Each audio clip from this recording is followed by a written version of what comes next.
Kolkata night রাইডার্সকে নেতৃত্ব দিতে চান রোহিত শর্মা। নিজেই জানালেন নিজের মনের কথা।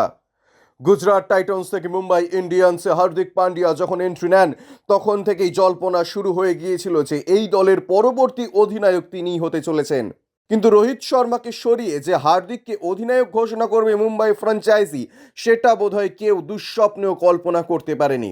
দলের বহু সমর্থকদের কাছে একটা বড় সড় ধাক্কা ছিল। অনেকে তো আবার এই সিদ্ধান্তের প্রতিবাদে দলের পতাকা পোড়াতেও শুরু করেন।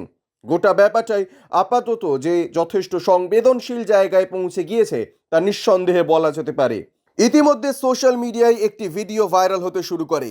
রোহিত 77 নামে একটি ইনস্টাগ্রাম হ্যান্ডেল থেকে শেয়ার করা এই ভিডিওয় রোহিতের পুরনো ইন্টারভিউ তুলে ধরা হয়েছে।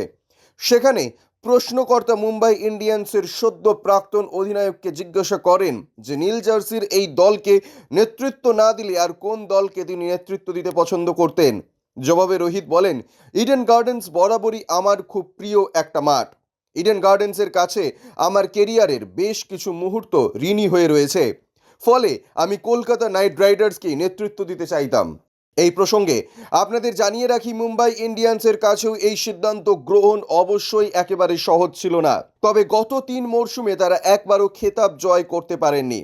সে কারণে তারা দলের অধিনায়কই বদল করে ফেলেছেন। 2020 সালে মুম্বাই ইন্ডিয়ান্স শেষবারের খেতাব জয় করেছিল।